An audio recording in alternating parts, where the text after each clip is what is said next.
বিজেপির কালো হাত ভেঙে দাও, গুড়িয়ে দাও। শুভেন্দু অধিকারী সবচেয়ে বড় চোর।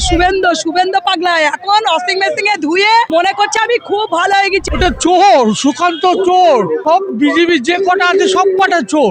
মোদি চোর, তাই জন্য বলছে দিদি চোর। মেয়েদেরকে না পায়ে তলা নিচু চাপে রেখে দেয় মোদি সরকার। শুভেন্দু অধিকারী চিটিংবাজ, ও তো সবথেকে বড় দোগলা তুই। ও তো সবথেকে বড় চিটিংবাজ শুভেন্দু অধিকারী। মারবে যত, ঝরবে তত, ফুটবে তত ফুল। শরীরের রক্ত দিয়ে লিখে যাব আমরা তৃণমূল।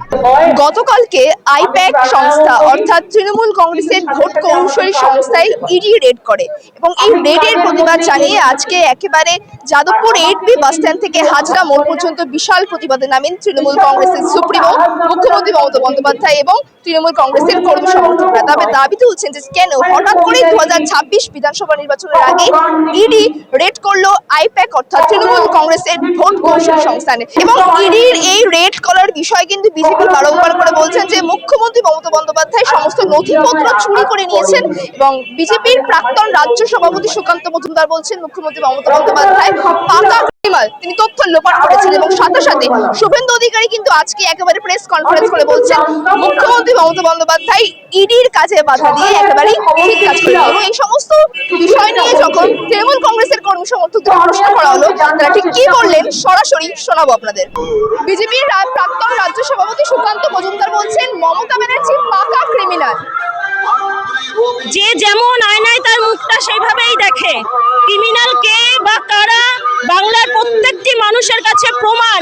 তৃণমূল কংগ্রেস আমাদের মাননীয় মমতা বন্দ্যোপাধ্যায় থেকে শুরু করে তৃণমূল কংগ্রেসের প্রত্যেকটি সৈনিক এই 365 দিন প্রত্যেক প্রান্তিক থেকে প্রান্তিক মানুষের সুখে দুঃখে পাশে রয়েছে। তারা ক্রিমিনালকে সেটা বোঝা যায় যখনই ভোটের দামামা বাজে তখনই এই ইডি সিবিআই কে পাঠিয়ে বাংলার প্রত্যেকটি মানুষকে ব্যতিব্যস্ত করে হয়রানি করে। কিন্তু যখনই তৃণমূলের ছাটমালগুলো সেই বিজেপির নামক ওয়াশিং মেশিনে যায় ধুয়ে মুছে সাফ হয়ে যায়। আমরা টিভির পর্দাতেও দেখেছি যে কারা কাগজে মুড়ে টাকা নিয়েছে, তাহলে ক্রিমিনাল প্রমাণিত যে ক্রিমিনাল কারা। আর মানুষের পাশে যারা 365 দিন রয়েছে তারা সমসাথী, তারা কারা। শুভেন্দু অধিকারী বলছেন যে মমতা ব্যানার্জি তথ্য লোপাট করেছেন, তিনি একেবারে সমস্ত জিনিসপত্র নিয়ে চুরি করে এসেছেন, নাকি ইডির কাজে হস্তক্ষেপ করেছেন।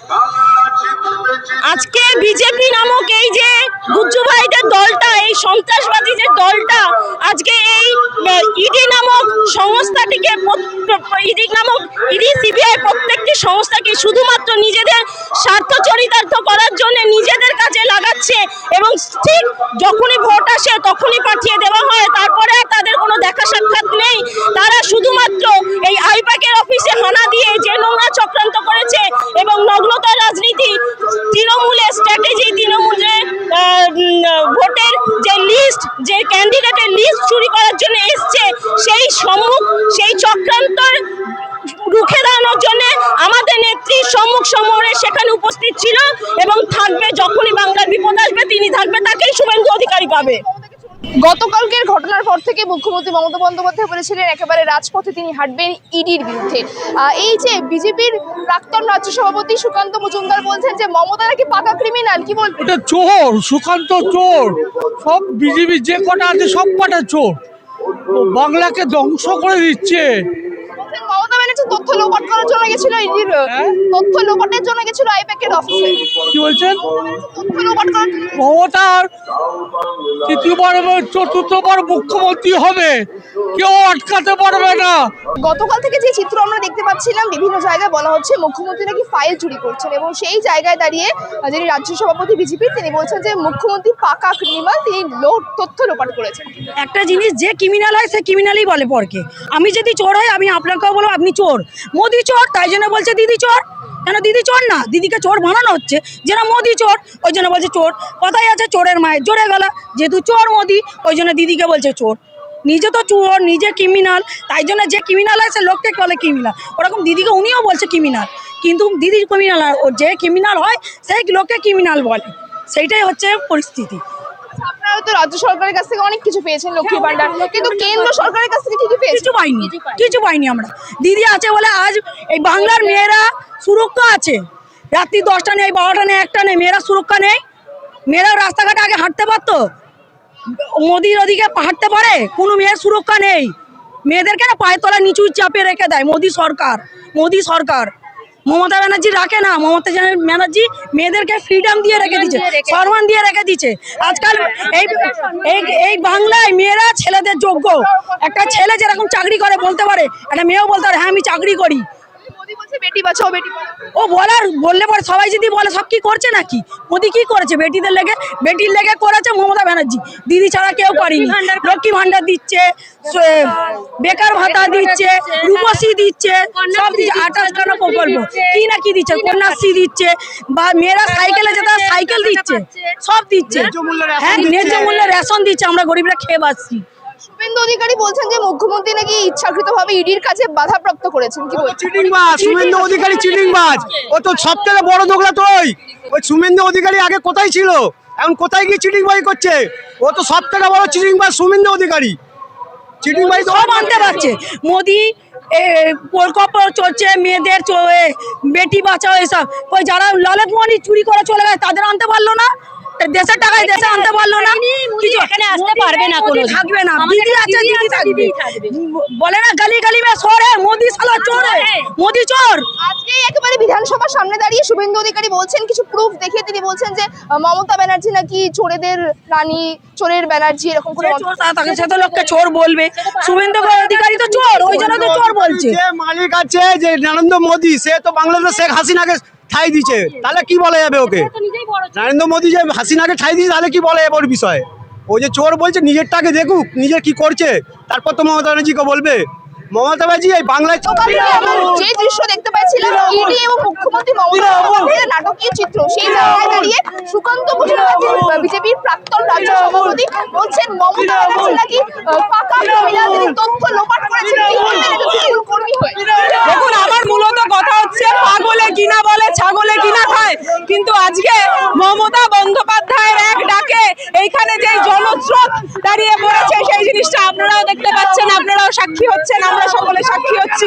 মূলত সেই বিজেপির দালালদেরকে আমরা হুঙ্কার দিয়ে বলতে চাই, তারা যদি মনে করে যে বাংলা এবং বাঙালিদেরকে এইভাবে ভয় দেখাবেন, তাদের সামনে ততবার রুখে দাঁড়াবে আমাদের নেত্রী মমতা বন্দ্যোপাধ্যায়। গতকাল যে দৃশ্যটা আমরা দেখলাম, সেখানে আমরা স্পষ্টভাবে একটা জিনিস দেখেছি যে ইডি এবং সিবিআই এবং ইসিআই অর্থাৎ তাদের প্রত্যেককে কিভাবে বিজেপি ব্যবহার করছে নিজেদের রাজনৈতিক স্বার্থ চরিতার্থের জন্য।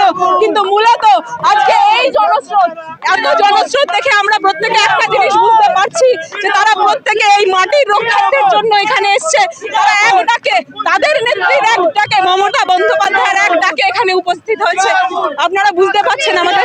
বলবো সব ইডি যখন আইপ্যাকের দপ্তরে যায়, তারপর থেকে কিন্তু একটা নাটকীয় চিত্র আমরা বারংবার করে সংবাদ মাধ্যমে দেখতে পাচ্ছিলাম। এই জায়গায় দাঁড়িয়ে শুভেন্দু অধিকারী মমতা ব্যানার্জিকে বলছেন চোরেদের ব্যানার্জি, চোরেদের রানী বলছে। ওরা নিজেরাই তো চুরি করে বেড়াচ্ছে, ওরা নিজেরাই চোর। শুভেন্দু অধিকারী মোদির যারা হয়ে যেসব ইডি সিডি লাগিয়ে দিয়েছে, তারা নিজেরাই চুরি করে বেড়াচ্ছে। তাই তারা নিজেরাই জানে না আরো বড় চোর শুভেন্দু পাগলা। এখন ওয়াশিং মেশিনে ধুয়ে মনে করছে আমি খুব ভালো হয়ে গেছি। ওই তো মেন কয়লা টেবিলের টাকা শুভেন্দুর কাছেই ছিল, টেবিলের তলায় টাকা শুভেন্দুর কাছেই ধরা পড়েছে। মায়ের বড় গলা, চোরে চোরে মাসতো ভাই, যারা চুরি করে অন্যকে চোর মনে করে। আজকে আমাদের নথি, আজকের ইডিকে পাঠিয়ে আমাদের তৃণমূল কংগ্রেসের আগামী যে কর্মসূচি, সেটাই তো নেওয়ার জন্য এসছে। কারণ আমরা জানি আমাদের যে কন্যাশ্রী, তার যে নকল করেছিল দিদি বেটি বাঁচাও, এই যে বেটি বাঁচাও, এটা তো কন্যাশ্রীর নকল। এরকম আরো কর্মসূচি নেওয়ার জন্য ইডির অফিসে এসছে। সুকান্ত মজুমদার, যিনি বিজেপির প্রাক্তন রাজ্য সভাপতি, তিনি মমতা ব্যানার্জিকে বলছেন পাকা ক্রিমিনাল, তিনি তথ্য লোপাট করেছেন। এটা ওদের নীতি। ওরা যখন লড়তে জানে না, তখন আজে বাজে কথা বলে দিদির নামে। আজকে রাস্তায় দেখলেই বোঝা যাবে দিদি কি। দিদির জন্য এত জনস্রোত, আর সাধারণ মানুষ মা বোনেদের জন্য দিদি যা করছেন, দিদিকে যে ডাকাত বলবে, সে তার থেকে বড় বড় বড় ডাকাত। আজকে এসে অমিত শাহ, মোদি দেখে যাও বাংলার মানুষ দিদির পাশে কিভাবে আছে, ছিল আর থাকবে। আমরা সব সময় জানি যে আমরা সব সময় দিদি আমাদের পাশে আছে, দিদি আমাদের জন্য সব কিছু করে, তাই আমরা দিদির পাশে আছি, ছিলাম আর থাকবো। যতই বড় কাল কাটি, নবান্নে আছে হাওয়াই চটি ছাড়া কোনো আছে, দিদি থাকবে। শুধু দিদিকেই আমরা বাংলাকেই চাই, বাংলাকে আর দিদিকে চাই, দিদিকে চাই না। একদমই পুরো ধিক্কার। যতই আক্রমণ করবে, ইডি হোক সিবিআই হোক, আমি একটাই জিনিস বলবো, আমাদের নেতা অভিষেক ব্যানার্জি একটাই কথা বলে, মারবে যত, ঝরবে তত, ফুটবে তত ফুল, শরীরের রক্ত দিয়ে লিখে যাব আমরা তৃণমূল। দাদা, এই বিষয়ে একটা কথা বলবো, এই যে ইডি বারংবার করে আইপ্যাক এর দপ্তরে যাচ্ছেন, কোথাও কি মনে হচ্ছে যে বিজেপির হয়ে কাজ করছেন তিনি? অবশ্যই একটা ন্যাশনাল এজেন্সি আজকে বিজেপির এজেন্ট হয়ে কাজ করছে। আপনি দেখতে পারবেন যখন ঝাড়খণ্ডে ইলেকশনে হেমন্ত সোরেনকে ইডি নোটিশ পাঠায়, কেজরিওয়াল মনীষ সিসোদিয়া থেকে শুরু করে সবসময় পার্সনকে নোটিশ পাঠাতো, রেড হতো। কিন্তু আজকে প্রথমবার এমন একটা জিনিস হলো যে আইপ্যাক যে একটা সংস্থা, আজকে তৃণমূল কংগ্রেস আর এর আগে বিজেপির জন্যও কাজ করেছে, আপনারা জানেন ওটা একটা সংস্থা আছে। এই সংস্থা যখন আজকে এই তৃণমূলের জন্য কাজ করছে আর অ্যান্টি বিজেপি কাজ করছে, তখন বিজেপি আজকে আইপ্যাকের হেড অফিসে রেড করে ভয় দেখানোর চেষ্টা করছে। প্রেস কনফারেন্স করে বলছেন যে মমতা ব্যানার্জি চোরের ব্যানার্জি, চোরেদের রানী। সবথেকে বড় জিনিস, যদি ইডি সিবিআই আজকে ইন্ডিপেন্ডেন্ট হবে, সবথেকে প্রথমে যদি রেড হবে শুভেন্দু অধিকারী ঘরে রেড হবে, এটা সবথেকে বড় কোয়েশ্চেন রাইজ হচ্ছে। কিন্তু আজকে আমাদের সবথেকে বড় ভাবার বিষয় একটা, আজকে আমাদের সংবিধান খাতরাতে আছে। আজকে আমাদের সংবিধানকে নষ্ট করার জন্য যে সাজিশ হচ্ছে, সেই সাজিশকে, সেই কূটনীতির সবথেকে বড় যদি কেউ রচয়িতা আছে সেটা হচ্ছে অমিত শাহ। আজকে হোম মিনিস্টার যখন থেকে উনি হয়েছেন তখন থেকে অনেক কিছু বিপর্যয় এসেছে, সেটা ভারত জুড়ে হোক। আর সবথেকে বড় ওনাদের আজকে আমরা যেটাকে বলি যে নজরটা ভালো হয় না, যে বেনজরি আছে, সেই নজরটা যে ভালো নেই, সেটা অমিত শাহর নজর বাংলার দিকে আছে। কিন্তু ওনাকে মনে রাখতে হবে যে বাংলার যদি মমতা ব্যানার্জি কোনো নেতার নাম না, মমতা ব্যানার্জি একটা আস্থার নাম, একটা প্রতিজ্ঞার নাম, একটা সোচ, যে সোচ আজকে বাংলার মানুষের জন্য, কিষাণদের জন্য আর গরিব মানুষের জন্য এগিয়ে লড়াইয়ের নাম হচ্ছে মমতা ব্যানার্জি।